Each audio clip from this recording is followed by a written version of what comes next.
Le miracle, aujourd'hui, c'est encore possible. Je répète, le miracle aujourd'hui, c'est encore possible. Ah bon, vous êtes en train de vous endormir là. Le miracle aujourd'hui, c'est encore possible.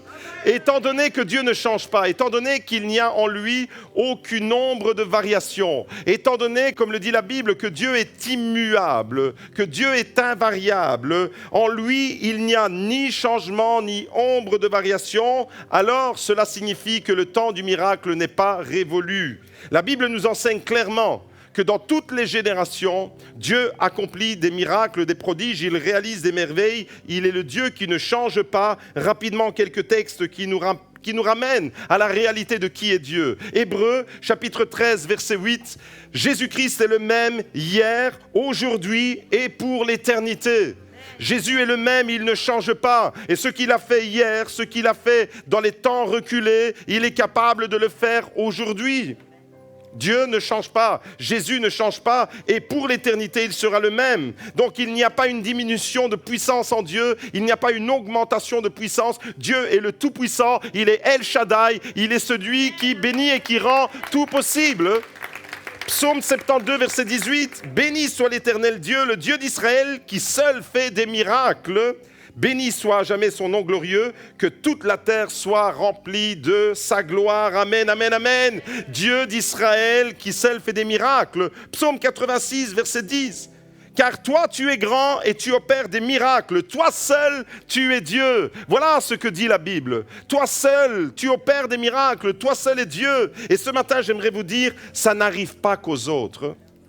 Ce genre d'histoire, l'intervention de Dieu dans la vie de quelqu'un de manière tellement sublime, comme nous l'avons entendu à travers le témoignage de Mélina et d'Adriano, comme vous l'avez entendu à travers l'intervention sur Angelo, sur Franco et sur plein d'autres personnes, eh bien, ça n'arrive pas qu'aux autres. Ce matin, tu es peut-être dans cette église et tu es peut-être là et tu te dis, mais moi, je traverse des moments de difficulté, moi, je suis dans l'épreuve. C'est peut-être dans un autre registre, c'est peut-être pour d'autres raisons, c'est peut-être une intervention. Tu attends l'intervention de Dieu dans un domaine bien particulier. C'est peut-être pas celui de l'enfantement, c'est peut-être pas celui d'une guérison, mais c'est peut-être celui d'un déblocage, un déblocage dans une situation qui est pénible, c'est peut-être une situation de couple qui est à l'extrémité et que tu attends et que tu as besoin de voir la gloire de Dieu se manifester. Ce matin, j'aimerais te dire, de la part de Dieu, ça n'arrive pas qu'aux autres. Alors avant d'aller plus loin, de réfléchir à ce qui provoque le miracle, Dieu est souverain, c'est lui qui décide, il est souverain. Mais il y a des attitudes qui provoquent le miracle. La Bible nous en parle et j'aimerais réfléchir avec vous ce matin sur ces choses qui amènent le miraculeux dans nos vies. Mais avant d'aller plus loin, j'aimerais te poser une question ce matin. Dans quelle sphère ta vie est-elle en train d'évoluer? Dans quelle sphère? Dans quel cadre? Dans quel environnement ta vie est-elle en train d'évoluer? Réfléchis un instant parce que c'est à partir de là que nous allons entrer dans la parole de Dieu. Voyez-vous, la plupart du temps, notre vie évolue dans une sphère bien définie, une sphère bien délimitée. Nous avons tous un univers qui nous est familier. Nous avons tous des repères dans notre vie de tous les jours. C'est la sphère dans laquelle nous sommes habitués. Nous faisons plus ou moins, dans une journée de 24 heures, plus ou moins toujours les mêmes choses. Plus ou moins, notre vie, bien sûr, il y a des moments un peu inhabituels, mais si vous prenez la constante de vos journées, vous allez voir que votre vie, eh bien, elle se déroule plus ou moins toujours de la même façon. Et c'est ce que j'appelle la sphère des habitudes. C'est dans cette sphère-là que nous avons des rituels.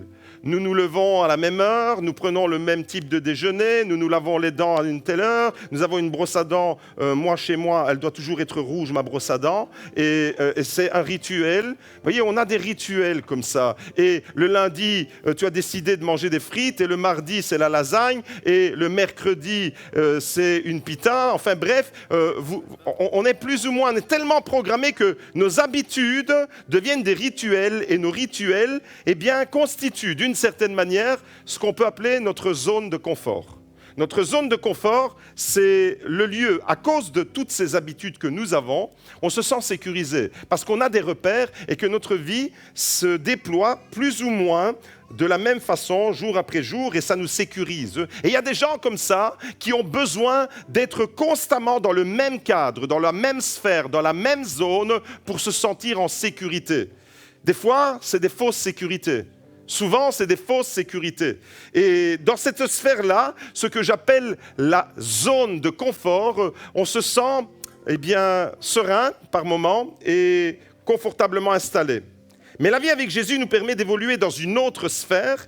C'est ce que j'appelle ce matin la sphère du miracle. C'est la sphère de l'émerveillement, la sphère des réalisations, la sphère des concrétisations. Tu vas concrétiser un certain nombre de choses, mais ça ne se passe pas dans ta sphère, dans ta zone de confort. Et c'est parce que nous sommes trop habitués. La plupart d'entre nous, nous sommes tellement habitués dans la même sphère, dans la même zone, dans la zone de confort, que nous sommes en difficulté. Il y a quelque chose dans notre cerveau, dans notre intelligence humaine, qui nous met en difficulté par rapport au miracle.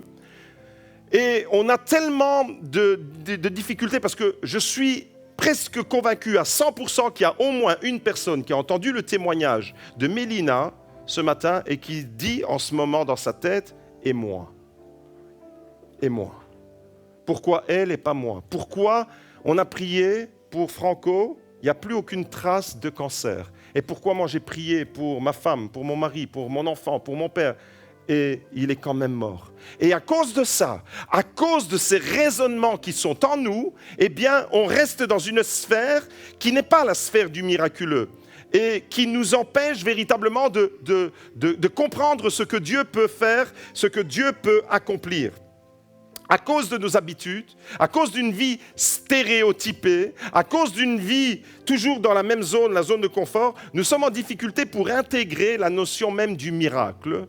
Et on estime que le miracle, que le miraculeux, c'est bien, on lit la Bible et on découvre un tas de récits qui nous parlent d'un Dieu de miracle. De temps en temps, on entend des témoignages comme ceux de ce matin et on se dit « Waouh, c'est merveilleux !» Mais la plupart de nos journées ne s'inscrivent pas dans la sphère, dans la zone du miracle. La plupart de nos journées s'inscrivent dans une espèce de rituel et de concon et de sécurité qu'on s'est inventé soi-même.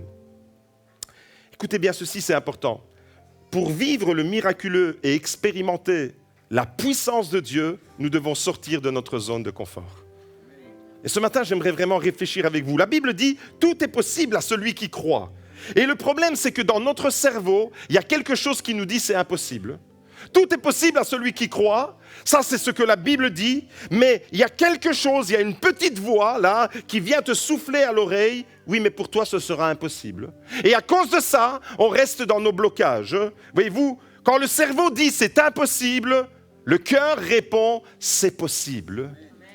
Quand ton cerveau te dit, dans une situation, c'est bloqué, c'est impossible, tu ne vas pas t'en sortir, il n'y a pas d'issue, ton cœur, il continue à espérer. Et dans le témoignage de Mélina et d'Adriano, il y avait un cerveau et un cœur. Vous avez compris? Il y avait le cerveau d'Adriano et il y avait le cœur de Mélina. Le cerveau d'Adriano, je ne vais pas t'accabler frère, mais il faut que je te tape un peu dessus ce matin, parce que tu as quand même dit, j'ai été son rapchaké pendant longtemps. Dans le cerveau d'Adriano, il y avait quelque part, on a essayé une fois, on a essayé 2 fois, et après, bon c'est bon, tu peux essayer 1 fois, 2 fois, 3 fois, mais pas 15. Et Dieu a décidé à la 8e fois d'intervenir de façon glorieuse et puissante. Il y avait dans le cœur de Mélina, il y avait cette conviction profonde que envers et contre tout, c'est possible. Envers et contre tout, c'est possible. Envers et contre tout, elle allait recevoir ce cadeau de la part de Dieu. Et voyez-vous, dans nos vies, bien souvent, c'est comme ça. Notre cerveau nous dit, c'est bloqué, c'est impossible. Tu ne vas pas être délivré de tes médicaments. Tu ne vas pas être délivré de cette situation. Tu vas pas, ta situation professionnelle, tu as tellement fait de tentatives que tu as échoué. Tu as demandé de l'aide, tu as demandé un prêt et ça a été refusé. Et ton cerveau, à cause de ça, il s'est mis en programmation impossible. C'est impossible. Et ce matin, j'aimerais t'amener sur un autre terrain, le terrain de ton cœur, le terrain de la foi qui dit, Quand tout autour de toi te dit que c'est impossible, avec Dieu, c'est encore possible. Avec Dieu, c'est encore possible. C'est le message de la parole de Dieu. Voyez-vous, pendant des siècles et des millénaires, l'homme, l'être humain, en regardant vers le ciel, tous les hommes de la terre, tous les milliards d'êtres humains qui sont passés sur terre avant nous, tous, sans exception, ont regardé vers le ciel. Vous comme moi, on regarde un beau ciel étoilé en plein été quand il n'y a pas de nuages et on est émerveillé. Il y a quelques jours, il y avait deux planètes qui étaient alignées, on les voyait, elles brillaient dans le ciel, c'était merveilleux. Tous les êtres humains regardaient vers le ciel. Et qu'est-ce qu'ils voyaient, ces êtres humains? Pendant des siècles et des millénaires, ils voyaient la lune et ils se disaient, c'est impossible d'aller là-bas. Pendant des siècles, les gens qui nous ont précédés, avant 1969, il y a des millions, des milliards d'êtres humains qui regardaient le même spectacle extraordinaire, la voûte céleste, et tous, sans exception, dans les siècles et les millénaires avant nous, se disaient c'est impossible. Pourquoi? Voyez-vous, pendant des millénaires, les hommes ont vécu dans l'ignorance du potentiel que Dieu avait mis dans l'homme. Et à cause de cette ignorance, eh bien, ils croyaient que c'était impossible. Pourtant, le 21 juillet 1969, à 3h56 et 20 secondes, Neil Armstrong faisait ce qu'aucun homme n'avait fait avant lui. Neil Armstrong posait son pied sur la Lune pour la toute première fois. Avant lui, c'était impossible. Tout le monde a dit que c'était impossible. Et là, il y a un homme qui pose pour la première fois son pied sur la Lune. Premier homme à vivre une expérience extraordinaire. Tous ceux qui l'ont précédé étaient dans une sphère, la sphère de l'impossibilité. Mais ce 21 juillet 1969, la planète entière a découvert que c'était quand même possible. Voyez-vous, et on met comme ça des difficultés en avant, et à cause de cela, parce qu'on est dans une zone de confort ou dans une zone de sécurité, dans une zone de rituel, dans une zone de trop habitué à vivre la même chose, tu souffres dans ton corps et tu crois que c'est impossible d'être délivré. Et moi, ce matin, je te dis de la part de Dieu, mon frère, tout est possible, tu es guéri au nom de Jésus, tu es restauré au nom de Jésus. Pour vivre dans la sphère des belles réalisations, dans la sphère du miracle, il faut sortir des schémas de pensée qui nous enferment dans nos impossibilités. C'est à l'intérieur, bien souvent, de notre cerveau qu'il y a un blocage et qui nous empêche de vivre dans une autre sphère. Vous connaissez certainement l'histoire de l'éléphant. Si vous attachez un jeune éléphant à un piquet avec une corde, depuis tout petit, comme ça, l'enfant, le petit éléphanton, va essayer de se débattre pour s'échapper. Mais il manquera de force à ce moment-là, et donc il va essayer plusieurs fois, et après plusieurs tentatives, il va faire entrer une information dans son cerveau, et il va croire que c'est impossible. En grandissant, si vous continuez à attacher cet éléphant au même tronc d'arbre, à la même corde, eh bien, il continuera à croire qu'il est incapable, que c'est impossible. Et quand il sera devenu adulte, alors qu'il a la force et la puissance pour arracher une forêt entière, son cerveau aura été tellement programmé, en croyant que c'est impossible, qu'il restera attaché à un tronc d'arbre. C'est ce qui explique que dans certains cirques, avant, quand les animaux étaient admis, eh bien, vous aviez des monstres, des éléphants d'une puissance extraordinaire, attachés avec une bête corde à un piquet. Cet éléphant-là, dans les cirques, il avait la force pour arracher tout le chapiteau du cirque. Mais en réalité, on lui a fait croire dans son cerveau que c'était impossible. Pourquoi? Parce qu'on a fait entrer une information dans son cerveau depuis tout petit, c'est impossible. Tu as essayé une fois, tu as échoué, c'est impossible. Tu as essayé 2 fois, tu as échoué, c'est impossible. Tu as essayé 15 fois. C'est impossible. Voyez? Et ça, c'est le raisonnement du cerveau. Lorsque, dans son cerveau, on fait croire à l'éléphant que c'est impossible, cet éléphant va vivre en dessous de son potentiel. Voyez-vous? Et ce matin, je vous invite vraiment à vivre avec le potentiel de la foi. Parce que c'est avec le potentiel de la foi qu'on peut rendre les choses possibles. Il est écrit que rien n'est impossible à Dieu, mais il est aussi écrit dans la parole de Dieu, tout est possible à celui qui croit. Et à celui qui croit, c'est ta foi. Il y a la puissance de Dieu qui est engagée, mais il y a également ta foi. Alors ce matin, ta foi, soit tu vis ta foi avec ton cerveau qui te dit c'est impossible, soit tu vis ta foi avec ton cœur et tu continues envers et contre tout. Et même si tu as un rabshakeh qui te dit arrête de faire des tentatives, toi tu te bats, t'es obstiné, jusqu'à l'obtention de ton miracle. Alléluia! J'aimerais vous dire ce matin, il y a des personnes qui continuent à croire et de faire croire aux autres que c'est impossible. Par exemple, impossible d'être guéri face à une maladie, impossible d'être délivré, impossible d'être délivré d'une addiction, impossible, il y a des gens qui croient ça. Ce matin, il y a peut-être des gens au milieu de nous qui croient, et malheureusement, il y a des gens qui croient et qui font croire aux autres que c'est impossible. Impossible de vivre le miracle, ou impossible d'être heureux. Et moi, j'ai déjà entendu des gens qui m'ont dit, le bonheur, c'est pas pour moi. Le bonheur, c'est pour les autres. Mais quand je vois ma vie, comment elle se déploie, c'est impossible. Moi, je ne pourrais pas, je n'ai pas droit. J'aurais certainement pas droit à un mari. J'aurais certainement pas droit à des enfants, à une famille comme tout le monde. Voyez-vous, et à cause de ces raisonnements-là, on s'emprisonne comme l'éléphant et on est attaché à un piquet. Tu as suffisamment de force, tu as suffisamment de foi, tu as suffisamment d'amour en toi pour arracher le piquet de l'impossibilité. Ce matin, j'aimerais te dire, tout est possible. Ce matin, il y a des personnes qui croient que c'est impossible, mais la foi dit que c'est tout à fait possible. Et j'aimerais dire à tous ceux qui, comme cet éléphant, se sentent attachés. Je ne sais pas à quoi tu te sens attaché. Attaché, ça veut dire lié. Lié, ça veut dire que tu n'es pas libre. Libre, pas libre, ça veut dire que tu es oppressé. Tu es oppressé, tu n'es pas heureux. Tu n'es pas heureux, tu as une vie médiocre. Voyez toutes les conséquences négatives. Tu crois, à partir de ce que tu crois dans ton petit cerveau, si tu mets en avant ton impossibilité, le reste de ta vie va en découler. Tu as une mauvaise vie en ce moment et tu pourris la vie de ta femme et tu pourris la vie de ton mari et tu pourris la vie de tes enfants. Pourquoi? Parce que tout démarre à cause de ce que tu as fait entrer dans ton cerveau, c'est impossible.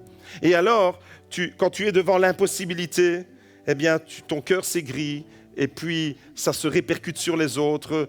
Tu ne vis pas bien et les conséquences sont désastreuses. Alors moi, ce matin, tous ceux qui se sentent attachés, liés à un piquet de l'impossibilité comme l'éléphant, je dis c'est possible. C'est possible d'être libéré d'une addiction. Si c'est ton cas, crois-le ce matin. C'est tout à fait possible. Possible d'être pardonné d'un péché. Tu as commis un péché, tu te dis, mais Dieu ne voudra plus jamais m'accepter parce que j'ai enfreint ses commandements. J'ai pas fait ce que la parole de Dieu me disait de faire. Je ne l'ai pas honoré, je ne l'ai pas glorifié, je n'ai pas obéi à la parole de Dieu et c'est impossible que Dieu me donne le pardon. Et donc il y a des gens comme ça qui vivent comme des damnés, qui vivent comme des pestiférés. Ils se sentent comme ça mis à l'écart. Pourquoi? Parce qu'ils ont commis une faute. J'aimerais dire à tous ceux qui ont ce sentiment de culpabilité que c'est possible d'être restauré, c'est possible d'être libéré, d'être pardonné d'un péché. C'est possible, j'aimerais le dire ce matin, d'être guéri d'une maladie incurable. C'est possible.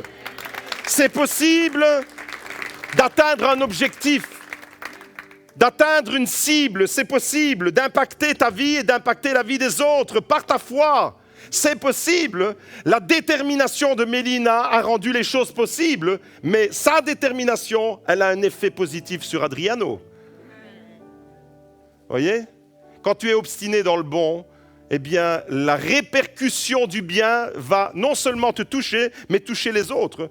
Malheureusement, quand tu es obstiné dans le mal, c'est aussi la même chose. C'est que tu es obstiné dans le mal, tu mets l'impossibilité, et au fait, tu n'as que du négatif dans ton langage, tu n'as que du négatif dans ta façon de t'exprimer, et à cause de ça, ça se répercute sur toi, et ça se répercute sur les autres, et tu pourris la vie de ton entourage. J'aimerais te dire ce matin de la part de Dieu, c'est possible d'améliorer les conditions de ta vie. C'est tout à fait possible. Le diable voudrait te faire croire ce matin que c'est impossible et que ta vie ne va jamais changer. Et que si tu es dans un mauvais trip, eh bien, ce mauvais trip, il va durer pendant longtemps. Et moi, ce matin, j'aimerais te dire, c'est tout à fait possible. Mais pour que ça devienne possible, tu dois activer la foi et sortir de ta zone de confort. Pour que ça devienne possible, la Bible dit tout est possible à celui qui croit. Et on va voir ce matin avec des exemples à la clé. Qu'est-ce que ça veut dire croire? Comment ça se traduit dans notre vie de tous les jours? Tout est possible à celui qui croit. Pour que ces choses deviennent possibles, tu dois activer la foi en toi et sortir de cette zone de confort. La Bible dit tout est possible à celui qui croit. Et ce matin, on va découvrir que tout est possible à celui qui sort de sa zone de confort. J'aimerais associer les deux. Tout est possible à celui qui croit. Tout est possible à celui qui sort de sa zone de confort. Ça a été inconfortable pour Mélina d'aller, de se confronter à des échecs. Ça a été pénible par moments. Quand je les recevais ici en prière, avec l'urgence d'un rein qui pouvait être complètement bousillé, et c'était pénible. On était devant des situations extrêmes.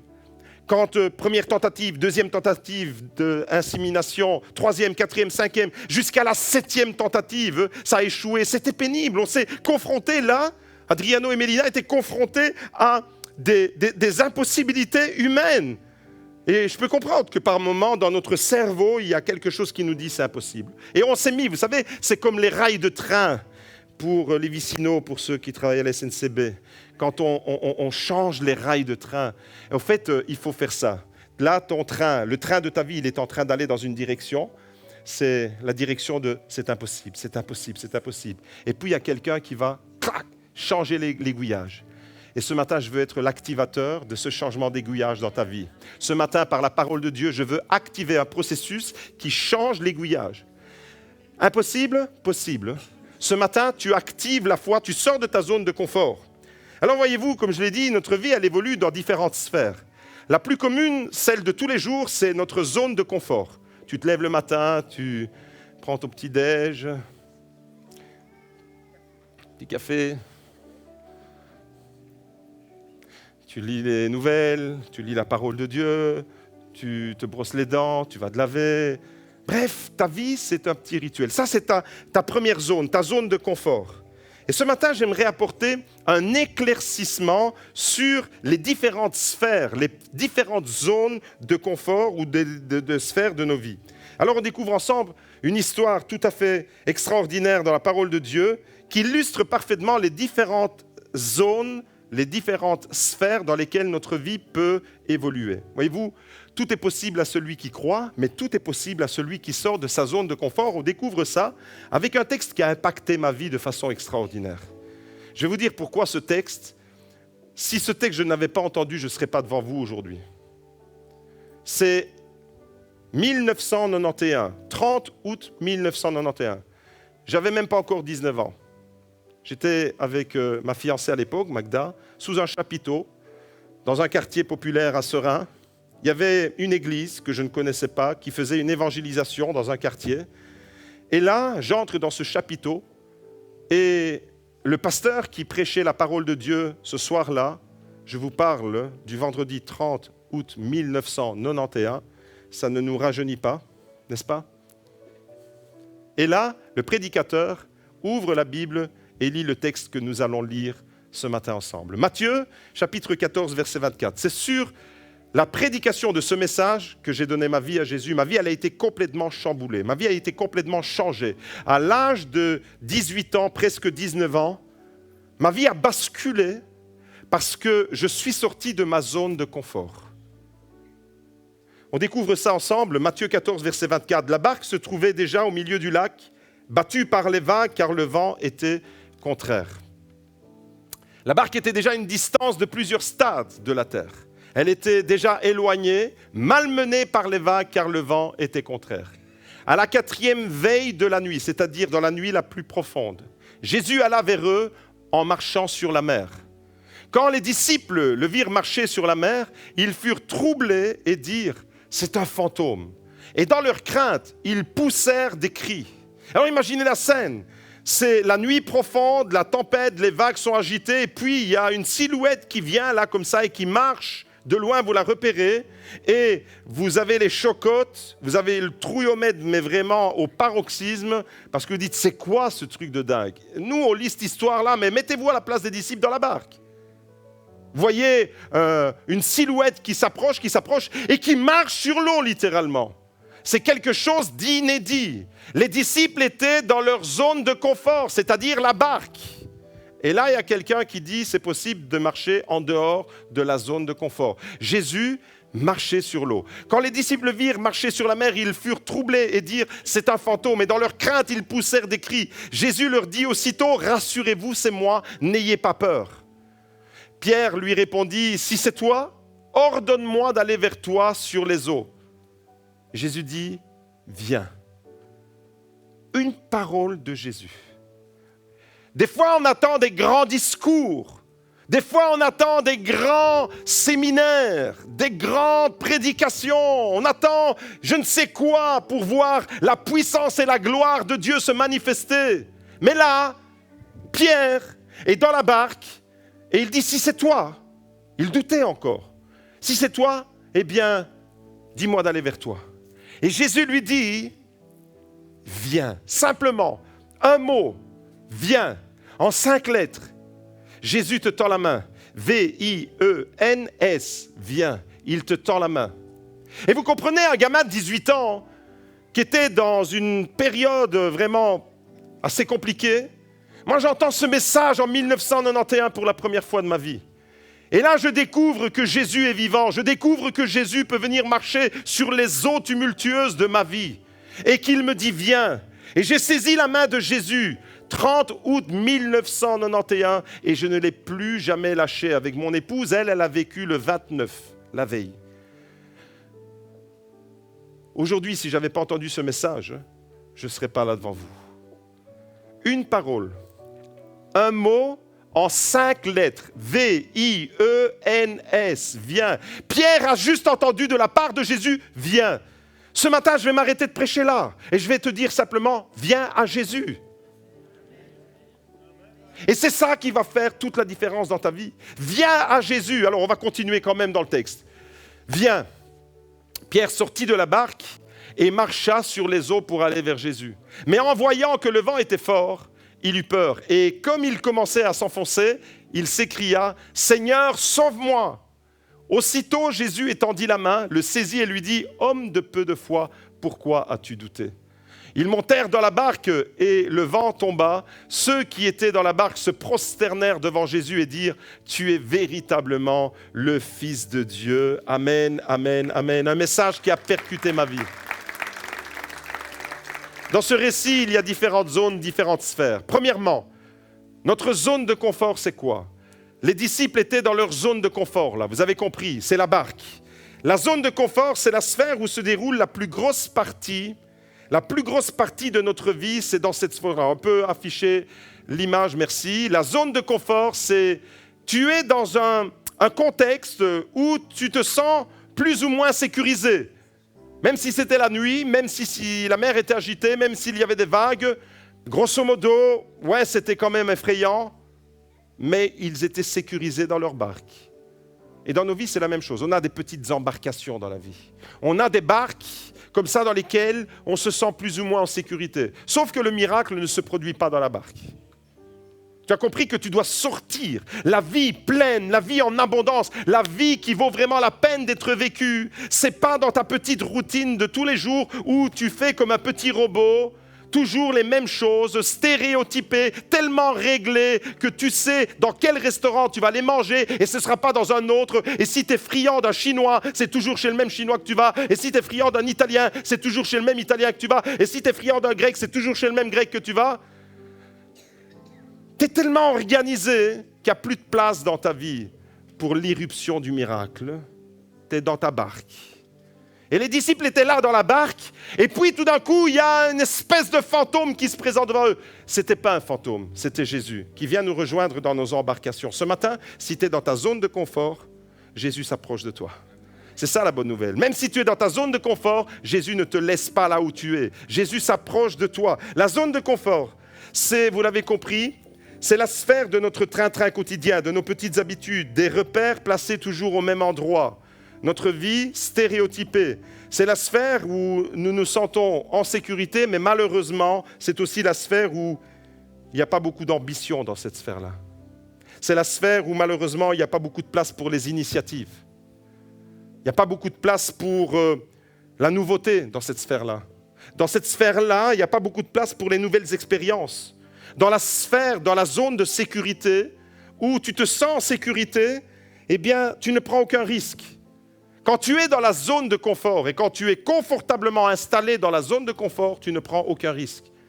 Parce que c'est sécurisant d'avoir toujours les mêmes repères autour de toi et d'avoir toujours les mêmes rituels. On se sent en sécurité parce que tout est programmé, parce que nous l'avons programmé. Dans ta zone de confort, tu vis comme un petit robot, tu l'as compris. Tu vis comme un petit robot, mais tu existes, mais tu ne vis pas vraiment. Tu as une existence sur cette terre, mais tu ne vis pas pleinement. Voyez-vous, dans la barque sur le lac de Galilée, les apôtres se sentaient en sécurité, ils avaient leurs repères, ils connaissaient, c'était leur job. La barque, c'était des spécialistes, c'était leur domaine. C'était des gars qui connaissaient le lac de Galilée sur le bout des doigts. Et donc, ils étaient dans leur domaine. Et ils étaient dans leur zone de confort, vous l'avez compris, c'était, je vais dire, une routine, une parfaite banalité. Mais le miracle ne se produit pas dans la barque. Le miracle ne se produit pas dans la banalité. Le miracle ne se produit pas dans la routine. Il n'y a pas de miracle. Ce matin, il y a quelqu'un qui doit l'entendre. Il n'y a pas de miracle dans la zone de confort. Vous savez, des gens, ils sont frustrés des fois parce qu'ils attendent un miracle, mais ils ne veulent pas sortir de leur zone de confort. Et Dieu te dit, c'est pas possible. Tu veux un miracle dans ta barque alors que tu dois marcher sur l'eau. Mais il faut que tu sors de ta barque. C'est aussi simple que ça. Si tu veux vivre le miracle comme Pierre, vous savez, il y a des gens qui veulent remporter des victoires, mais qui sont toujours dans leur blocage et qui n'osent pas sortir, et qui n'osent pas, et qui mettent toujours l'impossibilité en avant. Et combien de personnes passent à côté de leur vie, à côté d'une vie de qualité? Dieu te dit c'est possible, Dieu se dit tout est possible. Dieu te dit ce matin, c'est possible pour toi aussi. Le miracle, ce n'est pas seulement pour les autres, mais il faut que tu sors de ta barque. Il faut que tu sors de ta zone de confort. Tu dois prendre le risque. Pierre est sorti de sa barque pour vivre le miracle, pendant que les autres étaient effrayés dans la barque. Il y a toujours un qui se distingue. Ce matin, tu peux être celui qui se distingue dans ton organisation, dans ta famille, dans ton couple. Tu peux être celui qui se distingue. Il y en a toujours un. C'est souvent une. Ce matin, c'était une qui se distingue par sa foi, par sa détermination de dire « je vais sortir de ma barque, je vais sortir de ma zone de confort, je vais sortir de mes repères, je vais sortir de mes impossibilités, je vais sortir de cette mentalité qui, tout autour de moi, me dit que c'est impossible, mais moi, mon cœur me dit que c'est possible. » Tout autour de toi, mon cerveau, même le cerveau de mon mari, même le cerveau de mes enfants, même le cerveau de mon patron, même le cerveau de n'importe qui me dit que c'est impossible, mais dans mon cœur, il est écrit que c'était possible. Alors je le crois. Voyez-vous, la zone numéro 2, pour atteindre le miracle, il faut sortir de la zone numéro 1, vous l'avez compris, sortir de la barque, sortir de votre train-train quotidien, oser la nouveauté, prendre des risques. C'est précisément la zone numéro 2. La zone numéro 2, c'est ce que j'appelle la zone de la peur. Pour vivre le miracle, vous devez affronter la zone de la peur. Peur des changements, peur de changer vos habitudes. Vous savez, le changement, c'est quoi? Le changement, c'est quelque chose que tu n'avais pas l'habitude de vivre et que tu vas vivre. Tu n'avais pas l'habitude de faire et que tu vas faire. Tu n'avais pas l'habitude d'aller dans une direction et tu vas aller dans une direction. C'est ça le changement. Et on a peur face au changement. Pourquoi on a peur? Parce qu'on est confortablement installé dans notre barque, dans la zone, dans la sphère, dans la zone de confort. Mais il y a, après la zone de confort, c'est comme si notre vie, elle était inscrite comme des cercles. Notre vie, c'est autour de moi, il y a ma zone de confort. Et en dehors de cette zone, c'est la zone de la peur. La zone de la peur, c'est là où les changements arrivent, là où les habitudes vont changer. Peur de prendre des initiatives. Il y a des gens qui ne prennent jamais aucune initiative dans leur vie et qui espèrent du changement. Vous connaissez la blague avec le type qui dit « Seigneur, je te prie pour gagner au loto, je te prie pour gagner au loto, mais il ne joue pas au loto. » Vous voyez? Alors, ne jouez pas au loto, ce n'est pas que je ne suis pas en train de faire la promotion du loto, mais simplement pour vous dire que si tu vis d'une manière, tu ne peux pas espérer le résultat d'une autre manière. C'est aussi logique que ça. Et on va voir dans ce récit que le miracle, il arrive quand Pierre va sortir de sa zone de confort et il va traverser la zone de la peur. Tu veux vivre le miracle? Tu dois affronter tes peurs. Tu dois affronter ce qui t'effraie. La mer, pour Pierre, elle était aussi dangereuse que pour les autres disciples. La mer était menaçante pour Pierre. C'était la nuit, elle était agitée, il y avait du vent. C'était dangereux.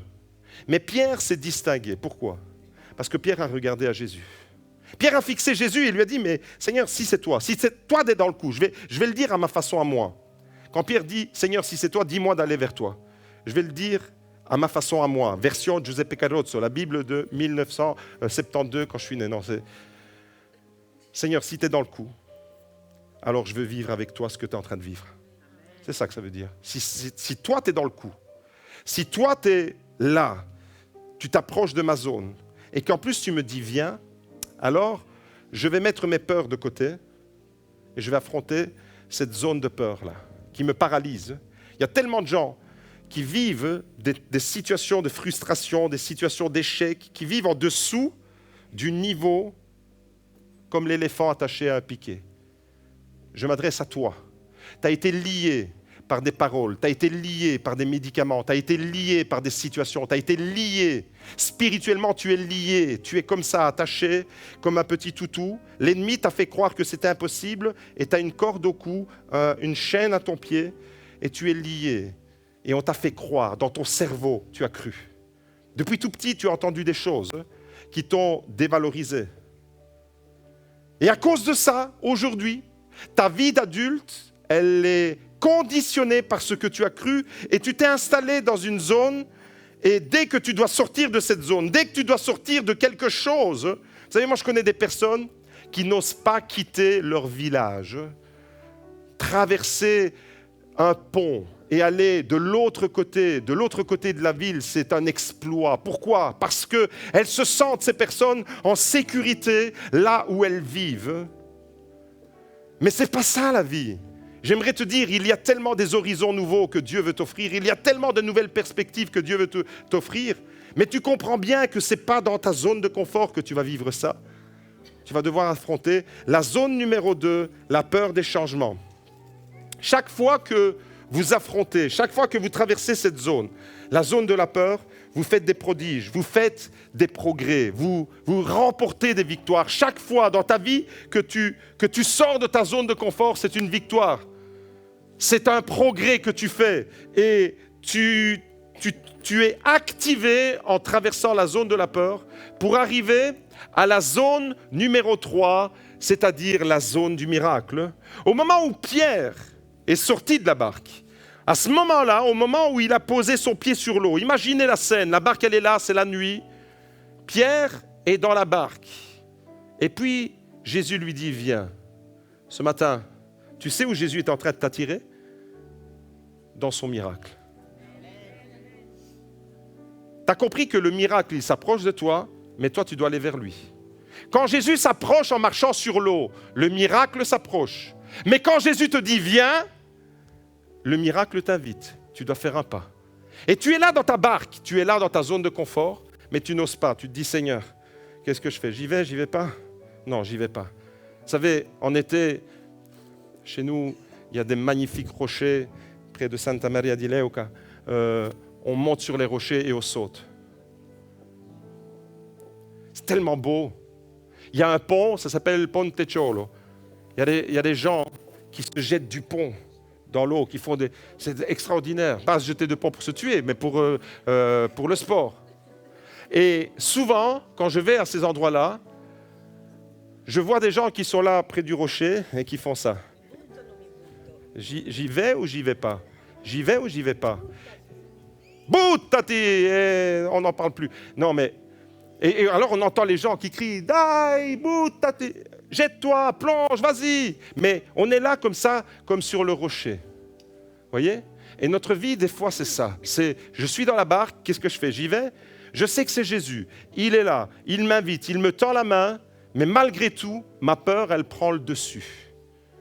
Et tant que tu vivras dans ta peur, dans la sphère de ta peur, et que tu ne la traverseras pas, tu ne vivras pas ton miracle. Tu sais pourquoi? Parce que la zone de la peur que tu dois traverser, c'est une zone de paralysie. C'est une zone qui te maintient dans des fausses sécurités. Je préfère être sur une mer agitée avec Jésus dans ma barque que sur une mer calme sans Jésus. Sauf que mon cerveau me dit le contraire. Mon cerveau me dit non. Je préfère Et ton cerveau, à toi qui m'écoute ce matin, dit la même chose que mon cerveau. Ton cerveau, la partie rationnelle de ton être dit, je préfère une mer calme sans Jésus. C'est quoi une mer calme sans Jésus? Une mer calme sans Jésus, c'est je préfère ne pas souffrir, ne pas avoir de maladie, ne pas être bloqué, ne pas avoir ceci, même sans Jésus, mais au moins je ne souffre pas trop, plutôt que d'avoir Jésus et de souffrir. C'est ça, ton cerveau, il te dit ça. La partie rationnelle qui est en toi te dit ça. Mais ce matin, j'aimerais te dire, mon frère, ma sœur, il est préférable que Jésus soit dans ta barque, même si ça fait mal. Aujourd'hui, ça fait mal. Demain, ce sera le moment de ton témoignage. Aujourd'hui, ça fait mal. Demain, tu vas glorifier Dieu, comme Mélina et Adriano l'ont fait. Au moment où Pierre est sorti de la barque, au moment où il a posé sur l'eau, c'est à ce moment-là qu'il a remporté une victoire qui va le conduire au miracle. C'est au moment où tu prends une décision. Ne passe pas à côté de la décision que tu dois prendre pour Jésus. En affrontant la zone de la peur. Vous savez, entre la zone 1 et la zone 3, qui est la zone du miracle, il y a la zone 2. Il y a la zone intermédiaire. Il y a la zone de la peur. Et toi, tu dis, Seigneur, je voudrais tellement aller dans la zone 3, je voudrais tellement que la zone 3 vienne sur moi, chez moi. La zone 3, c'est là où la gloire de Dieu se manifeste. La zone 3, la zone du miracle, c'est à ce moment-là que la puissance de Dieu se déverse. C'est à ce moment-là que les stériles enfantent. C'est à ce moment-là que les aveugles voient. C'est à ce moment-là que tu peux marcher sur l'eau. C'est là la sphère où Dieu t'attend. C'est là qu'il t'invite et c'est là qu'il te veut. Parce que le miracle n'est pas quelque chose du passé, le miracle est actuel pour tous ceux qui croient, le miracle est encore possible. La zone du miracle, c'est là où la gloire de Dieu se manifeste, c'est dans cette sphère-là que tout devient possible. On le dit tellement souvent, tout est possible à celui qui croit. C'est précisément pour cette sphère-là, c'est dans la sphère du miracle que l'impossible devient possible. On aime tous les miracles. Si je fais un sondage rapidement, qui est contre les miracles? Qui est pour les miracles? Qui voudrait un miracle dans sa vie? Tout le monde! C'est normal! Parce qu'on a besoin d'intervention. Parce que ça veut dire quoi? Ça veut dire que vous avez envie du miracle, mais ça veut dire que vous êtes en situation de besoin. Si vous avez levé la main spontanément comme ça veut dire que vous avez une attente, un besoin, et vous attendez que Dieu intervienne dans ce besoin précis. On est d'accord? On aime tous les miracles. On aimerait qu'ils se produisent dans nos barques. Seigneur, s'il te plaît, viens apporter ton petit miracle dans ma barque. Là où j'ai le contrôle de la situation en main. Là où j'ai pas beaucoup d'efforts à fournir. J'ai besoin d'un miracle, mais je ne veux pas fournir d'efforts. Et vous savez, des fois, on prie comme ça. Des fois, voilà comment on prie. Vous et moi, on prie de la même manière. Seigneur Jésus, s'il te plaît, envoie un petit miracle dans ma barque et je te promets que je serai gentil et que je ferai les choses que tu me demandes de faire et que je serai un bon chrétien. Je serai gentil avec les autres, je ne vais plus mal parler. Seigneur, je te promets de faire plein de choses. Envoie-moi un petit miracle dans ma barque, s'il te plaît. Allez, Jésus, s'il te plaît, un petit miracle dans ma barque. Allez, s'il te plaît, Jésus. Heureusement, je nous... Jésus, s'il te plaît, un petit miracle dans ma barque, je te promets, je serai gentil avec ma femme. Je vais lui parler avec...